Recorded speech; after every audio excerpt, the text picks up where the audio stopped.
This is actually a book that my daughter put together while she was at the University of Vermont. It's a little storybook that she had to do as a part of her coursework, but it's where she did all the artwork of it that essentially was my grandmother's story. She made use of this story, and so I included bringing this as well as part of the exhibit. But this is the story I'm going to talk about. Yeah, again, I'll focus on that maternal grandmother, Margaret. As I said, she was 7 or 8 years old at the time of the genocide, with one sister outside of the village and the rest of the family in the village. It began by late in the day.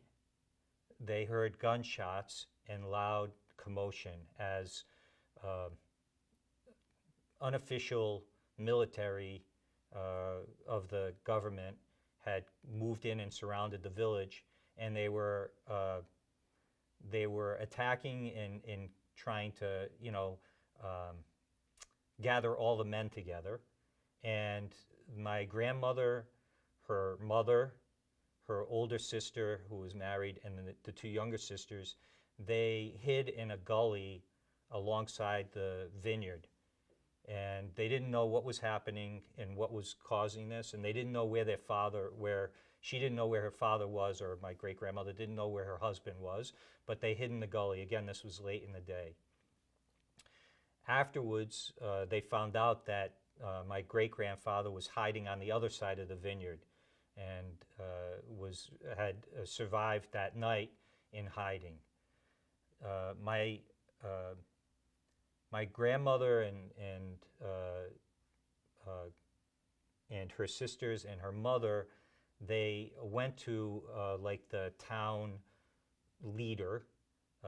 He was called an agha, and they went to his house and they stayed in his house for a week or so after this had happened. The men had been taken out, and most of the men had been taken out and killed, but they didn't know what had happened to their father. Eventually the father, my great-grandfather, learns of their whereabouts, and he goes to the house with two other gentlemen and two other Armenians, one of whose wife was also at the house, a young wife and young child. The agha, or the town leader, he exposes that these men are there, and they take away my great-grandfather. They tie his hands and the other men, and they take them away from there. The agha says, "Don't worry, nothing's going to happen to them," but they took them away. As my great-grandfather was leaving the house, he turned to my great-grandmother and he said, he made a comment about the youngest infant, their daughter, and had said how beautiful she was. And he said, don't ever forget what is happening today. This is going to be a major story, what is happening, indicating that this was not just happening in their village, that he had somehow understood this to be something different than what had happened before, the periodic massacres that had happened before. A few days later, the agha said to them, some men were killed, but I don't know who, and I don't know if your husband was with them. My great-grandmother sends my grandmother, Margaret, and her oldest sister, Shushan, to find out what had happened and if their father was among the dead. Along the riverbank, they went to the place along the riverbank, and they found their father's body decapitated. He had been killed there and left with the other men. They went back to the house, but they told their mother that it wasn't their father. They lied and said that they didn't find their father. My grandmother said later on she doesn't know if her mother knew the truth or not, but they lied to her. The mother said, we cannot continue to live at this house. We don't know, is this just here? Is it happening everywhere? What's happening? So we have to find out. So they traveled to the main town in the area, as best I can understand it. They traveled to the main town to find out what was going on. The one, the other woman that was with them actually left her child at the house, assuming that they were going to go back and that they were only leaving for a short time to find out what had happened. And when they got there, they found out that they were rounding up all of the women and children into a large barn or structure. I don't know what kind of structure. Throughout that night, the men came, the Muslim men came, and they took the women and they molested them, raped them, and the women would come back. They laid, my grandmother and her sisters laid on top of the older sister, hiding her so that she wouldn't be taken. And the mother and them, they hid her under what they were sitting on or hiding for that night. And so she survived that night, but the other women weren't so lucky, or many of the other women weren't so lucky. The next morning, they lined up all the children in a row from youngest to oldest, and Muslim families came and just picked which children they wanted. And my grandmother was taken, and her 3-year-old sister were taken by a Muslim family.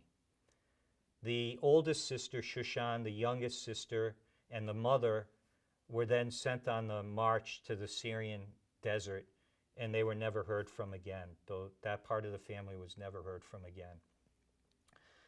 My grandmother and her youngest sister were taken in by this family to work as slaves. The youngest sister cried all the time, crying for her mother, crying, and the family didn't want to keep her. They brought her to an orphanage, and at the orphanage there was a woman responsible for every 6 children. The woman responsible for my grandmother's sister had 3 of the children she was responsible for were her own. She gave all of the food to her children, and my grandmother's sister died of starvation in the orphanage. So my grandmother was left alone. She had no idea what had happened to her other older sister, Miriam, who was living in the other village. My grandmother lived as a slave to this Muslim family for 6 years. Cooking, cleaning, doing everything, no shoes, nothing. She told many stories of this time. But it was 6 years before her older sister, the Miriam, and the other that was in the other village, she had, as I mentioned in the beginning, she had been married and had a young son.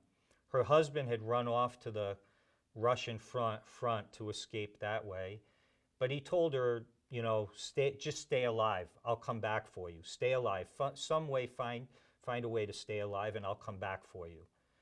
She married a Muslim family, a Muslim man. She was forced into marriage, and she did it in order to save her son, who was less than 2 years old.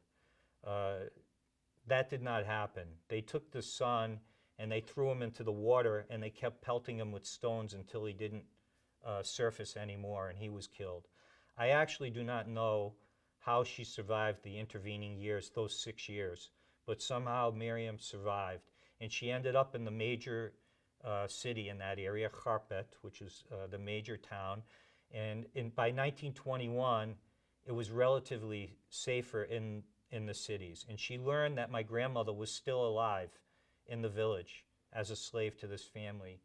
And she went to rescue my grandmother.